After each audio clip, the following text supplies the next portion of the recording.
This is Paul Turner, the Immigration Barrister at Imperium Chambers. Please subscribe to my channel for all the up-to-date immigration news as it happens. Today, I'm following on from yesterday's video, which is the Home Office new policy on coronavirus. Today, I'm going to be talking about the restrictions. These are the manner in which the Home Office is stopping people from staying in the United Kingdom, and they've come into force on the 3rd of August 2021.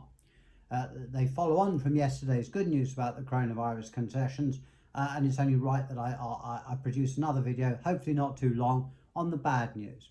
As anyone who has watched will know that the Home Office is starting to restrict the number of people that can remain in the United Kingdom or apply to come into the United Kingdom as the pandemic gently eases. It is important, I cannot stress enough, that if you want to remain in the United Kingdom, that you do get in touch with me so that we can make an application at the earliest possible opportunity to avoid, if anything, you becoming an overstayer, which is makes you subject to the hostile environment. The most important piece of news is that the Home Office now expects you to leave the United Kingdom. This is a major change. This is despite the pandemic running rife across the world. Previously, the Home Office was a lot more sympathetic to people who could not leave the United Kingdom and allowed more people to remain and to regularise their status in the United Kingdom. However, things have changed, and they have changed for the worse. The Home Office expects you to take all reasonable steps to leave the UK, and where you cannot, that you should try to regularise your status in the United Kingdom. And I would say you must do that as soon as possible. You must also, according to the government's website, follow all the current COVID-19 rules for where you live in England, Wales, Scotland, Northern Ireland. If you intend to leave the UK and to a country or territory currently listed as amber or red, but haven't been able to do so, and you have a visa, leave or exception assurance that expires before the 30th of September 2021, you may request additional time to stay, which is known as exception assurance. Exception assurance is a thing that will protect your immigration status, but it needs to be applied for. You will need to provide evidence in support of why you cannot return or should be allowed to remain. This can be complicated, and I would advise anybody to get advice on this before applying, as if it's done badly, it can be refused, and then you fall into the trap of being an overstayer. If you are granted exceptional status, it will act as a short-term protection against any adverse action or consequences after your leave has expired. If your conditions of your current visa allowed you to work, study or rent, you may continue to do so during the period of your exceptional assurance. However, it is important to say that exceptional assurance does not grant you some form of leave under Section 3C or exceptional leave. It's just a concession for those people that can't leave the country. It is designed in reality to protect those who can't get out of the country due to the COVID-19 restrictions and not to facilitate travel other than to return home. What is important, very important, is that if you've already been given exceptional assurance, but your circumstances have changed or you are unable to leave the United Kingdom by the end of the exceptional assurance date, you must reapply again, and you must go through the same process. It won't automatically be extended. You will clearly need to state that you're making a subsequent application, and you will be asked to provide new evidence. So you can't just pretend or hope that your exception insurance will continue because the state of the world is terrible.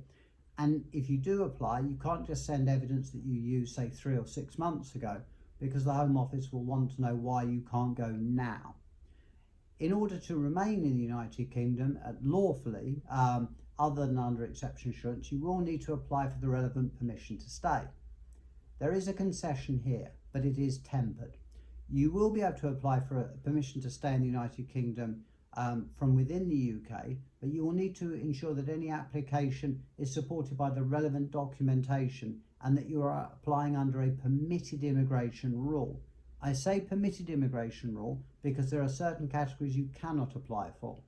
These include routes for which there is no provision in the immigration rules for making an in-country application, such as a Tier 5 youth mobility visa or an adult dependent relative. Though common with the adult dependent relative, I've made a number of applications based on human rights and succeeded, so it's worth bearing that in mind. in respect of your visa, if you entered outside the 30 or 90-day window allowed by your entry clearance vignette due to the COVID impact, and your entry clearance was not activated as a result, then you can reapply to remain in the United Kingdom without having to return overseas to reapply. So that's some good news. There is also still some good news.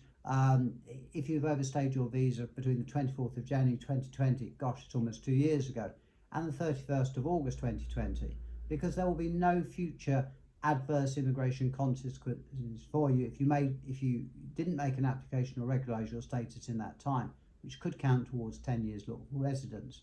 However, if you have not applied to regularise your stay or submitted an application for exception assurance, the Home Office says you must make arrangements to leave the United Kingdom. Obviously, the penalty there is that if you don't, you will be an overstayer. A major change, which is not good, is that if you're working for the NHS, you can still just qualify for a visa extension for you and your family, as long as you do so before 30th September 21 and not pay the Home Office fee or the immigration health surcharge. However, after the 30th of September 2021, even if you've worked throughout the pandemic and seen people suffer, you will be required to pay the Home Office fee, which can easily run into thousands of pounds. So if you qualify, do apply. I think personally it's shocking that they've changed the rule arbitrarily, given the amount of stress that people have gone through working at the NHS. Also, if your visa is due to expire after the 30th September 2020, you're going to need to pay the Home Office fee and the immigration health surcharge. Again, I think that's manifestly unfair. Finally, if you're abroad and thinking of travelling to the UK, you need to stay on top of the current green, amber and red lists, because if you come from a red list country, you could well find yourself being quarantined in a management quarantine hotel. The service there is often not very good, and you will be forced to stay there for the entire period of your quarantine. There are some exemptions for this, however these are fairly limited and you will need advice in order to apply for them.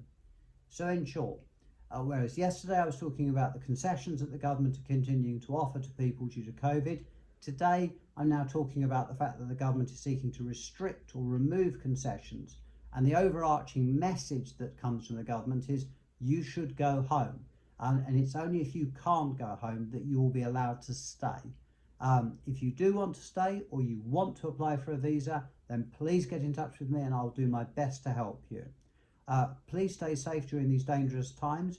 Thank you very much for watching. This is Paul Turner, the Immigration Barrister at Imperium Chambers.